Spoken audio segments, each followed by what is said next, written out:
Alrighty, hello and welcome to our Chem 400 course intro live stream.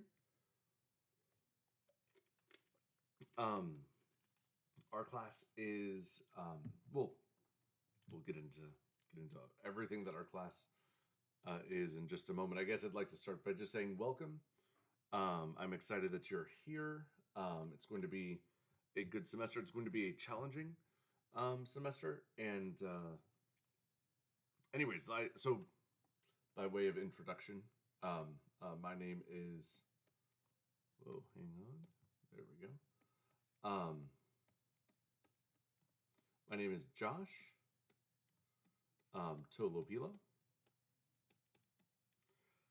and yeah, I've been teaching for California community colleges for about 7 years now. I'm an organic chemist. That's my specialty. This is a general chemistry class. However, even though it's not what I fell in love with as far as chemistry goes, there's some cool stuff in here that we'll get to talk about. So this is the first of 2 semesters, a 2-semester chemistry sequence for those majoring in scientific and medical disciplines. The prereqs are a passing grade in Chem 300, 310, 305, or high school chemistry, as well as a passing C in Math 120. Basically, if we want to talk about prereqs,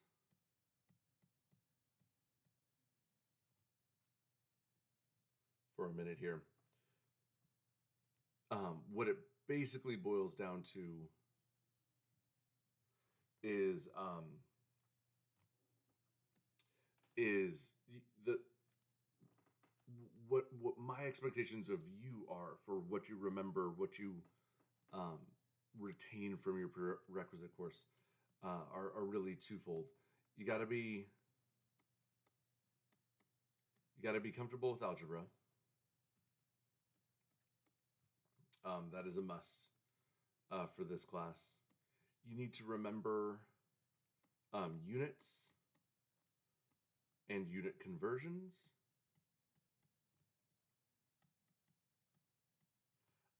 And you need to recall from the chemistry part of your prerequisites, you need to understand and know how to apply the rules for significant figures.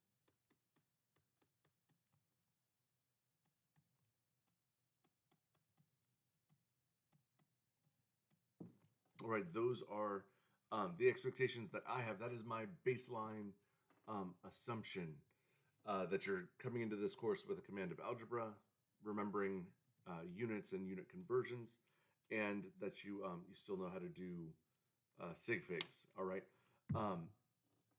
If you are shaky on any of these, you want to begin reviewing now, because the prereq exam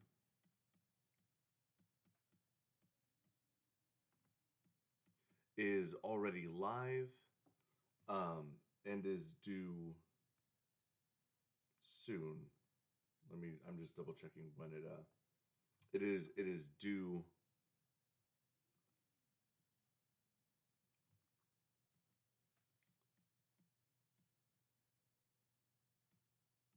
this Monday at 11:59. The purpose for the prerequisite exam is an early feedback for you, so you can know how prepared you are to take this course.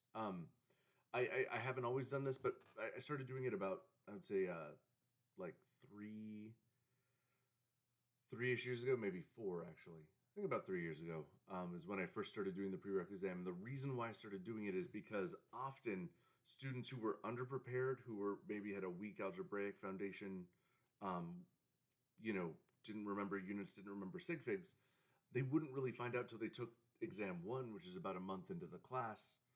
And then the students who were weak on these things would usually fail the first exam hard, and then it would be this moment of crisis where it seemed like there was so much to review, because in addition to the prerequisite material, we had a month of chemistry that we had talked about and they were, accountable for.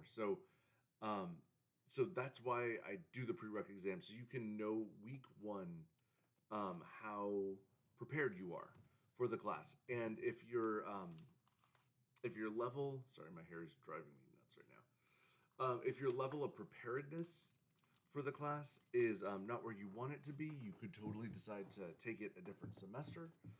Or if you don't do well in the prereq exam, but you're like, nope, this semester I'm doing it. Then you know what you got to review, so you can double down, get yourself caught up to speed, and set yourself up for success for the remainder of the course. If it's been a while and you may be going, I don't know how prepared I am for unit conversions or sig figs, I would just like to give you the heads up that I have review lectures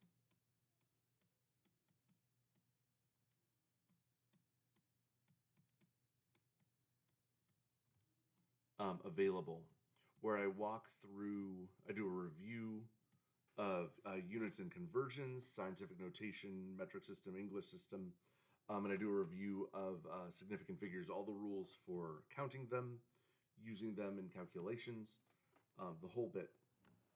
So you can find both of these on YouTube, I believe. Actually, let me double check here. I believe they're under course resources in Canvas, but let me just confirm before I commit to something live on the air.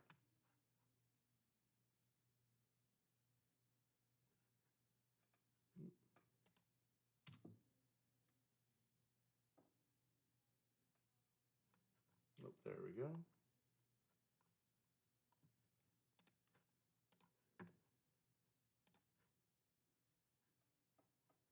Yeah, if you go to where did that go?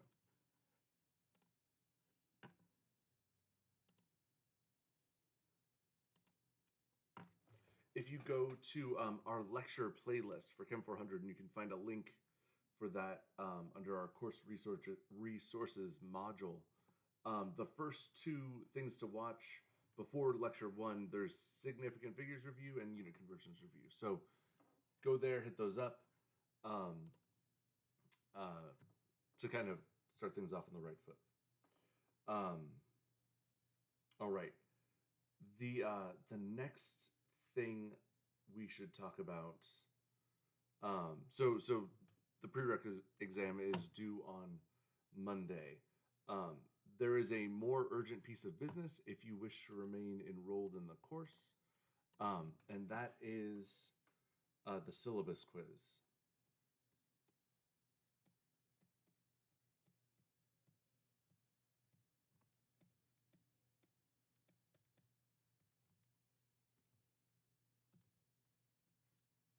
All right, the syllabus quiz. Located at the end of the syllabus is a short little questionnaire. Some of the questions are about the syllabus, and each question tells you what section, the section of the syllabus in which you can find the answer. This syllabus quiz is due tonight. It is due today at 11:59.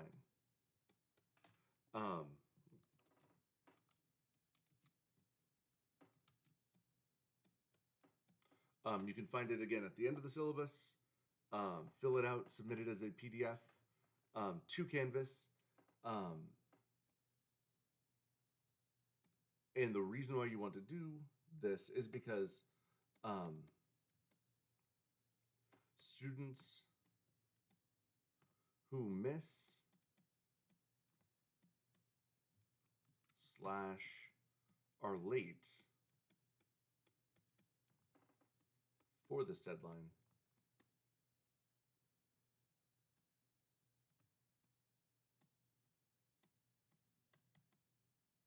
are dropped.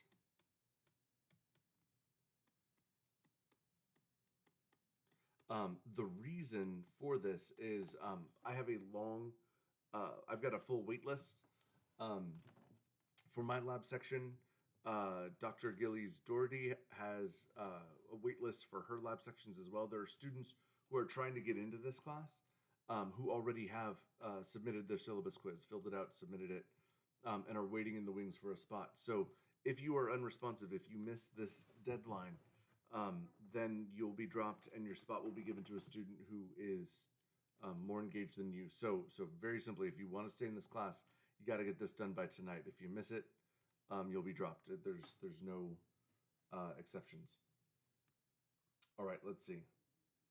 All right, so you want to take care of that business now because the clock is ticking. It's already 2:15. All right. Let's talk a little bit about course materials.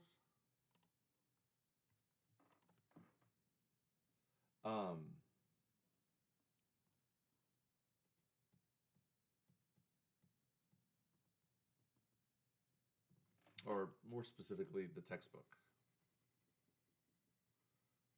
And again, this is in the syllabus.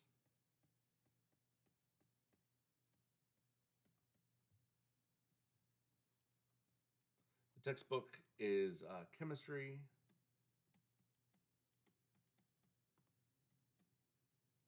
a molecular approach.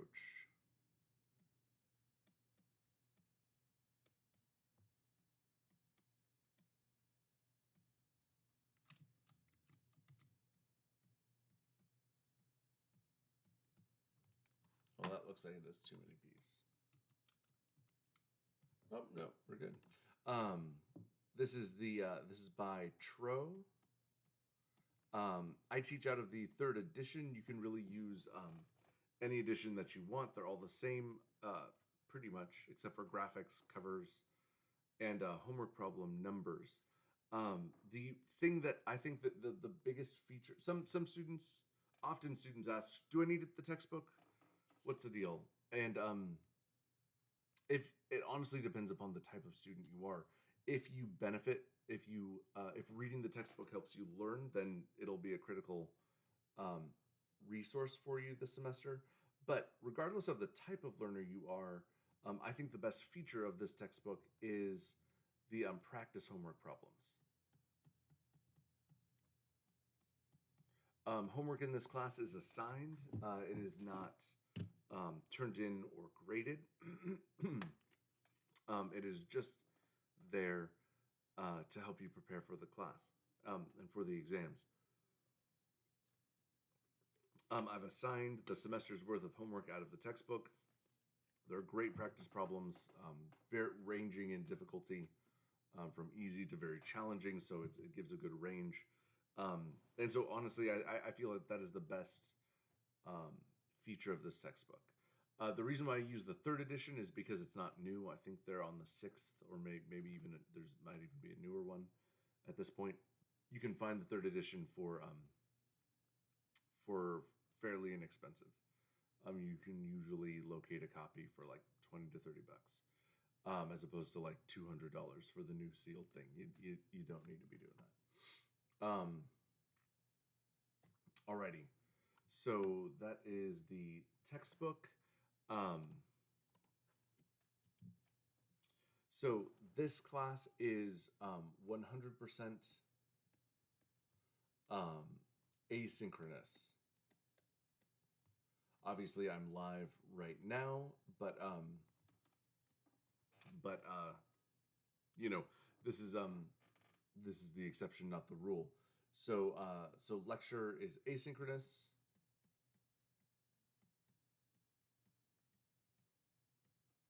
You can watch the lecture videos at any time, um, according to your schedule. But I highly recommend following follow the watch schedule.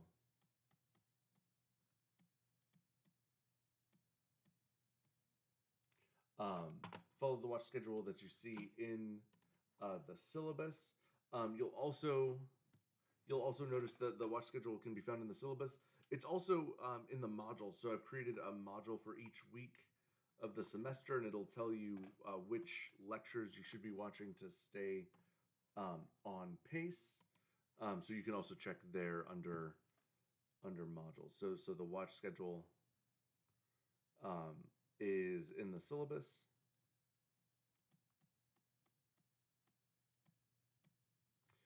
But it is also this semester located under modules.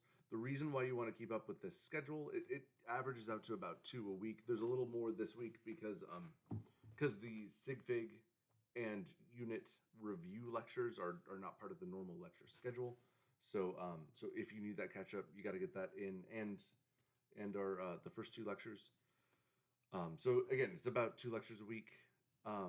The reason why you want to stay up on this schedule is because if you do not don't keep up with it, you are not going to be ready to take the exams, and the exam due dates are not flexible. They open and close, and you have to take them regardless of your preparedness. So if you fall behind in lecture, an exam opens up, you're not going to be able to absorb the material to do well on the test. Chemistry is something that is notoriously difficult to cram. So this is a class that rewards consistency and repetition, and cramming last minute so that it can come back to bite you. All right.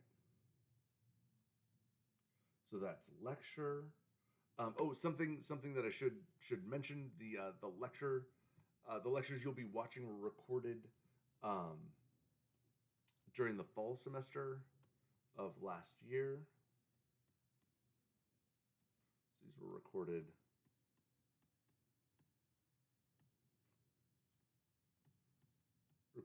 exactly a year ago, and that means in those videos mentions of dates, deadlines, and assignments.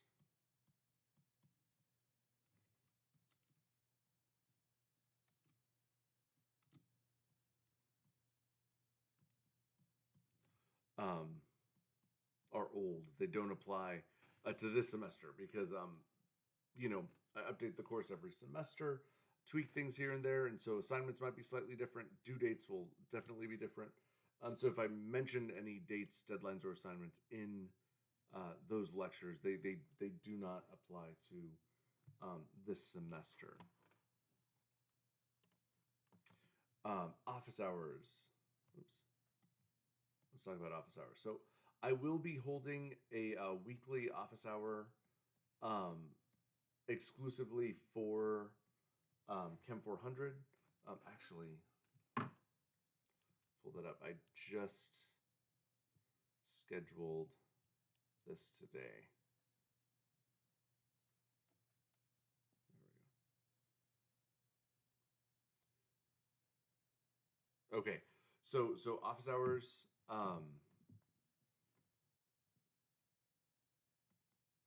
Will be live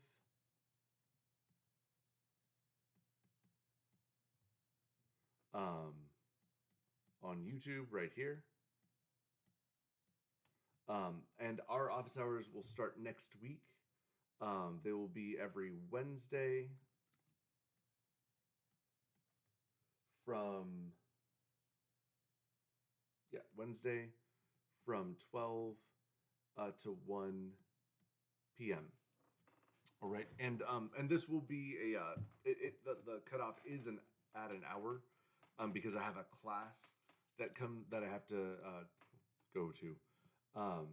There's a class that I'm teaching right after that starts at 2. No, sorry, that starts at 1. And so if you come in at 12:58 and ask a really long problem, I might be able to tell you how to start solving it. I won't be able to work the whole thing for you. So keep that in mind. If you do have questions that you want to get answered, um, coming in at the last minute, I may not have time to actually answer the whole thing for you. Um, Granted, our course is an asynchronous class, so you might be going, well, I'm working every Wednesday at this time. There's no way I can attend any of them. If that is also not a problem. If you want to get your questions answered, but you can't attend the office hours live for whatever reason, you can email me. So you can always email in your questions and I can answer them. I will answer them. So email your questions in if you can't attend live. And if you're emailing me your questions, you need to do 2 things. First,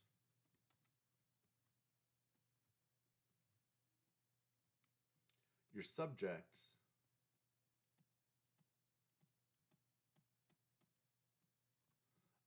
line needs to be Chem 400. Chem 400 office hours. I get a lot of emails. And I want to make sure that during office hours I can answer all of the questions that have been submitted, and including this as a subject line is one way to guarantee that I'll see it, because what I do is I pop in, open my inbox, and I search Chem 400 office hours so I can just see those office hour questions that have been emailed in. So if you're emailing me a question, first thing you got to do is put that in the subject. Second thing that you need to do is you got to attach a picture of the original problem.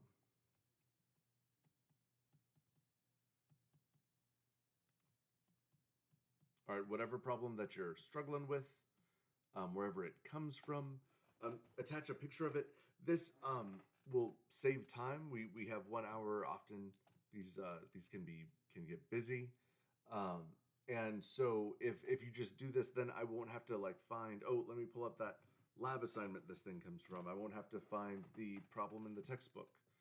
I can just go straight into to explaining it to you. So if you can attend and you want some questions answered, put Chem 400 office hours as your subject line, attach a picture of the original problem.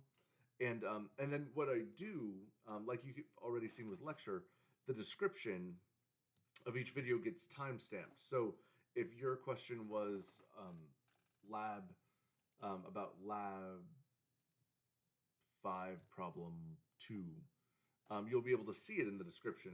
I create this index and it'll say lab 5 problem 2 and then a link in parentheses to the time in that video where I answer that question. So you'll be able to skip right to the part that's relevant to you. So office hours, please take advantage of them. They're a great resource. Yep. All right. Class behavior. I have seen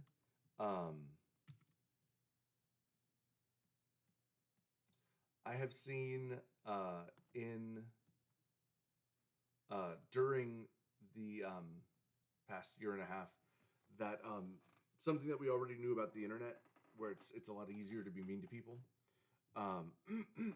online, is 100% true in the context of online education. I've seen students be harsher to each other than I've ever seen in person. Definitely experienced hostility from students in a way that I never have in person. And so I think this bears keeping in mind as we start the semester and as we move through. We want to, excuse me, even as we encounter stressful times, frustrating times, right? There's always pressure with grades. I totally get it, but we really want to set the proper tone throughout this whole thing. And so really class behavior, there's a bunch written in the syllabus, but it all just boils down to be kind. Be kind to each other, be kind to me. Even if you're worried, stressed, frustrated, um, there should be an overtone and undertone of kindness in all of our interactions. Um, all right, let's talk about communication.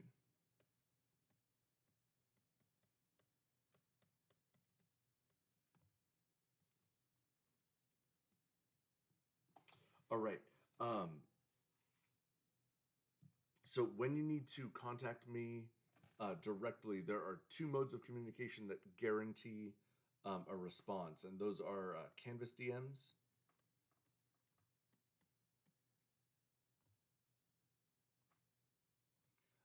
and email. If you contact me through either of those mediums, um, I will. You get a guaranteed response. I will absolutely respond to you.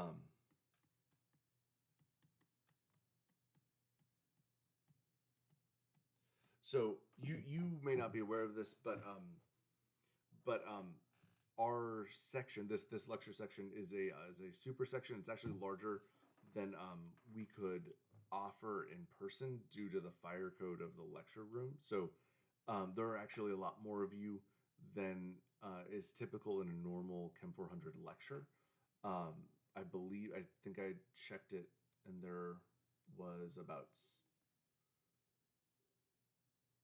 let me, it was 71 the last time I looked at it. 71 of you are in this class. In addition, I'm teaching a total of 9 classes at 3 different colleges. So I I get a lot of emails, and I always try to respond to email as fast as possible. But my ability to respond to your specific email 100% depends upon the volume of emails that I'm processing at any given time. So realistically, you should expect a response from me in 24 to 48 hours is my typical response time. This may be faster. Some of you have experienced a faster response time. Only 2 of my 3 semesters have started. All 3 of them will be started next week. So next week I'm getting 1, 2, 4 more classes are getting added to the pile. So I've been on the fast side so far, but this may slow down as again my volume increases. So I just ask you to be patient. I'm always respond as quickly as possible. Typical response time, 1 to 2 days. All right. We've talked about the syllabus quiz. So I'm going to briefly mention lab. The reason why I'm briefly mentioning lab is because I'm doing a lab intro stream tomorrow at the same time. So this is, you're in the lecture intro stream. There are 3 sections associated with this lecture. 2 are taught by me. No, 1 is taught by me. 2 are taught by Dr. Gillies Doherty. And so the labs are very similar, but the specific lab policies, due dates, etc., are set by the lab instructor. So if you're in my section, I'll give you all the deets for our section tomorrow at this time, and I'll post that to our lab canvas. If you're not, you need to check out Dr. Gillies Doherty's syllabus, and she's the one who is in charge of all the policies, assignments, and deadlines for your section. The one thing that's true for both, no matter which lab section you're in, is lab is worth 30% of your letter grade.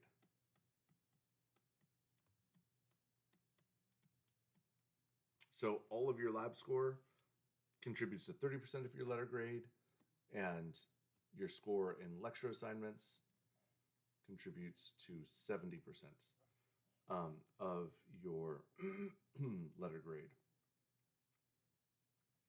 All right. Let's talk about late and dropped assignments.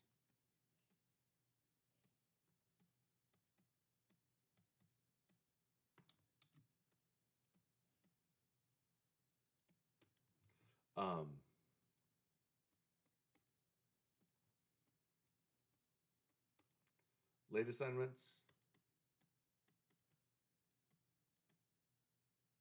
I'll get the same score.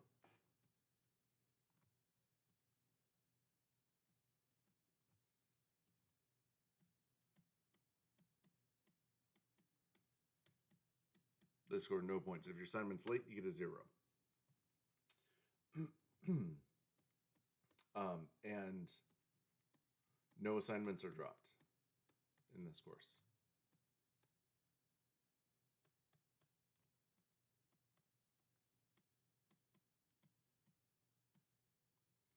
All right, so everything counts, just like real life. No exams are dropped. No late assignments are accepted. Academic honesty. So cheating is not tolerated. Any offense will be reported to the dean and may result in an F in the class, may result in expulsion from the college. Not something you want to mess with. If you need help, so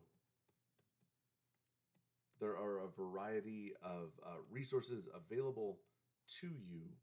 The first of which would be office hours.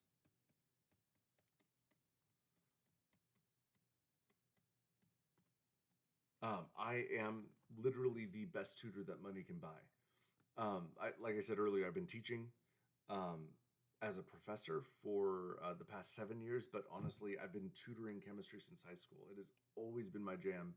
I've always loved it. I've always loved talking about it, and I've always loved helping people with it. So seriously, hit me up. I'm the best tutor money can buy, and I'm free to you for this semester. So take advantage. Hit me up. But also, I'm not the only free tutor available. The FLC Tutoring Center is live and online. They have provided amazing support for all of my classes throughout the COVID shutdown. So they do free online tutoring. The tutors who are helping you are students who have succeeded in the class that you're taking. I can't recommend them enough. It's an amazing resource. They offer amazing support. All right. One thing to be a note of is if you qualify for DSPS,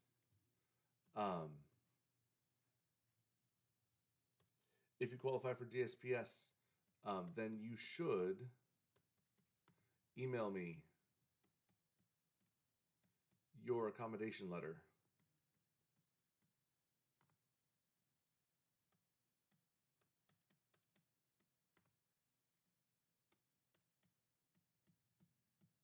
Email me your accommodation letter ASAP, especially if you want it included in the prereq exam.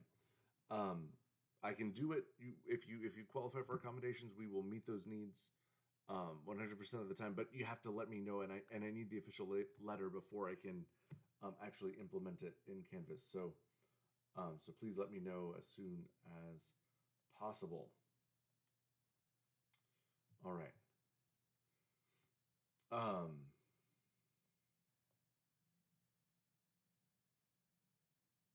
Okay. So that is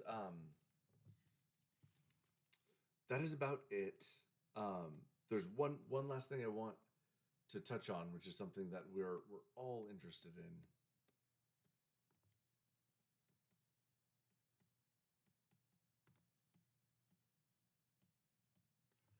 All right. How to succeed in this class. Chemistry is a topic that rewards repetition. The more reps you can get in consistently, the better prepared you're going to be. And this is honestly something that is a challenge in this context of online learning. And your focus needs to be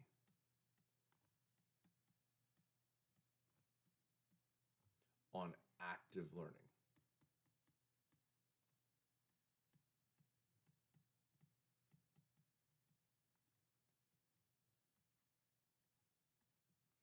Active learning, which is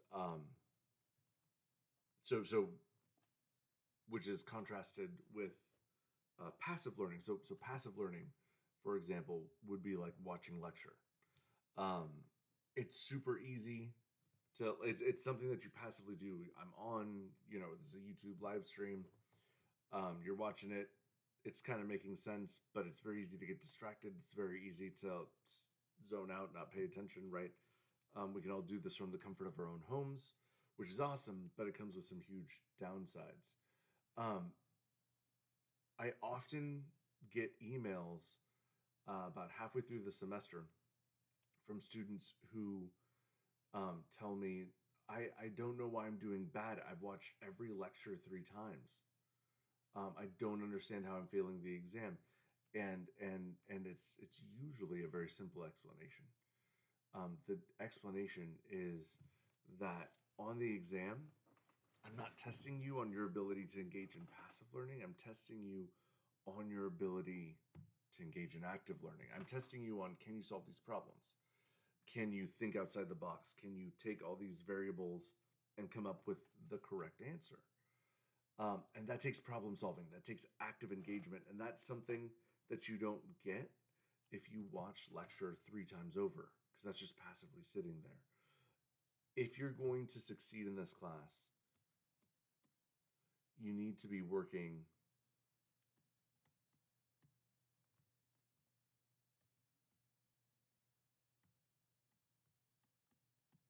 problems daily. Chemistry rewards, if you have, you will do much better in this class if you spend 1 hour a day solving problems from the back of the book than if you spent those 5 hours all on one day in a massive study session. It's not going to stick in your head if you cram it all in at once, but if you do small, shorter, consistent study times where you're actively learning, you're engaging, you're solving problems, that will serve you far better than if you just try to cram in or do all your studying all at once.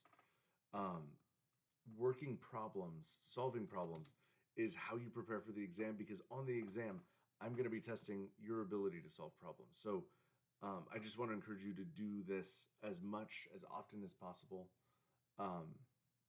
and focus on active learning as opposed to passive watching of materials.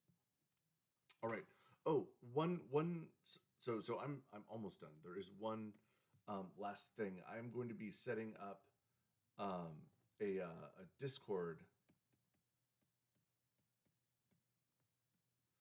server for the class to help kind of facilitate all of us connecting. So keep your eye open for that. I'm going to be sending out a questionnaire on Canvas, but that'll be coming soon. And it'll just, it has in the past served to facilitate more communication. There's going to be kind of a organization. I'm going to have both text and voice channels for every lab exercise, lab activities,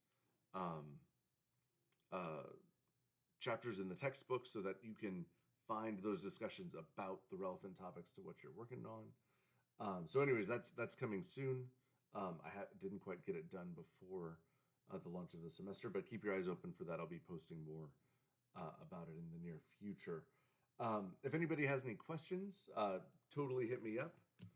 You can pop them in the live chat. We've had a 100% dead live chat all stream, but In the absence of any questions, I'll be concluding the stream here. It's again, welcome to the course. It's good to see you all, even though I can't see any of you. But I'll be seeing you online. We'll be interacting, hopefully, in office hours soon on Discord. And yeah, that's all I got. I'll be here tomorrow. If you're in my lab section, I'll be talking specifically about my lab policies. If you're not in my lab section, you can totally stop by. But the details of what I have to say, Dr. Gillies, Doherty, and I use the same lab exercises, the same lab experiments, but the specifics of policies and deadlines may vary section to section. All right. Well, I will catch some of you tomorrow. The rest of you, I will see you in the ether.